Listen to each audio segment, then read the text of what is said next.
Good morning, everybody. Ergogenic aids in sports industry is very common. Well, to the doctors, the patients usually come when they see the side effects. So let's understand these four ergogenic aids: caffeine, branched-chain amino acids, L-carnitine, and creatine. What is an ergogenic aid?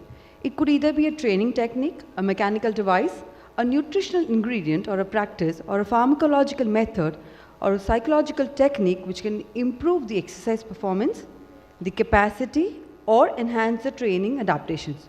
Why would one take it? One may take it to improve the number of sets one does for training, increasing the number of weights, increasing the miles one walks during a cardio exercise, to increase the exercise efficiency, to do it without getting fatigued or tired, to achieve a performance goal more quickly, like for example achieving a better weight loss in a small span of time, increasing the tolerance for more intense training, to prepare the body for the exercise before doing it, to reduce the chance of injury and for a better recovery for the next day exercise after 24 hours of work.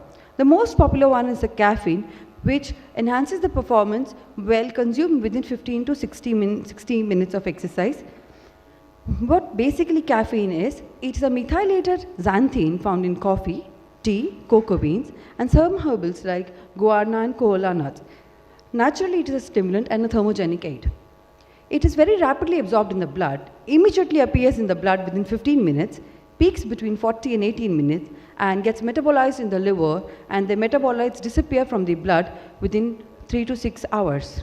Basically, the metabolites, which are paraxanthine, theophylline, and theobromine, indirectly stimulates the central nervous system by blocking the neuronomodulator, which is adenosine, and which we know that adenosine calms the brain and the spinal cord. Beyond that, it increases the fatty acid utilization by inhibiting the adenosine receptors in the adipose cells. And this increases the cyclic AMP, which activates the lipolysis. It also increases the secretion of beta endorphins after the exercises, which reduces the pain and improves the endurance performance. Not only that, it also alters the skeletal muscle contraction and reduces the fatigue. So usually the people who exercise would take it at least about 0.2 to 0.3 milligram per kg body weight if they are doing a short-term interval training. And if the person is doing a long-term training, you can take it 20 grams every 45 intervals on a long duration exercise.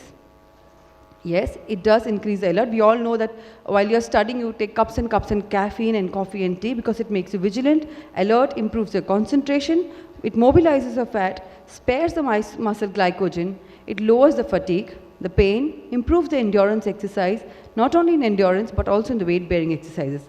However, the side effects is dehydration, insomnia, restlessness, nausea, vomiting. Some patients or some sports people also complain of tachycardia and arrhythmias.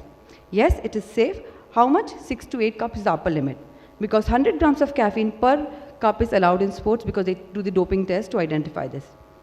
Pure powdered caffeine is also available in anhydrous form, in the form of tablets. And 1 tablespoon gives about 10 grams of caffeine. And the oral dose can also be fatal if it's more than 10 to 14 grams of caffeine.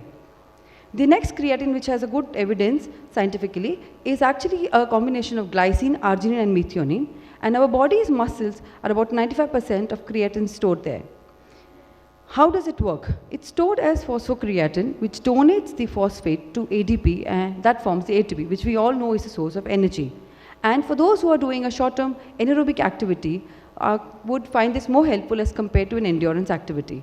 Now, it is taken in 2 phases. The person loads the creatine by taking 0.3 grams in 4 doses for 5 to 7 days, followed by a maintenance phase of taking 3 to 5 grams for 4 weeks. I will not give the details of the benefits as mentioned here because of the paucity of time, but we know it enhances the muscle recovery and improves the endurance in a anaerobic exercise, and it is safe and legal. Branched-chain amino acids are isoleucine, leucine, and valine, which are oxidized in the skeletal muscle unlike the other essential amino acids. They get transaminated into alanine, which actually is provides the energy as compared to the carb sources. The best dose is taking 5 to 20 grams before, during, and after the exercise, and leucine is the best when taken 3 to 6 grams, which is very effective in protein translation.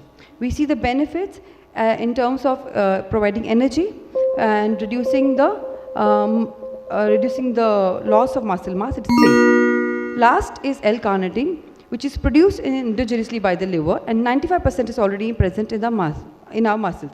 It is synthesized from lysine and methionine.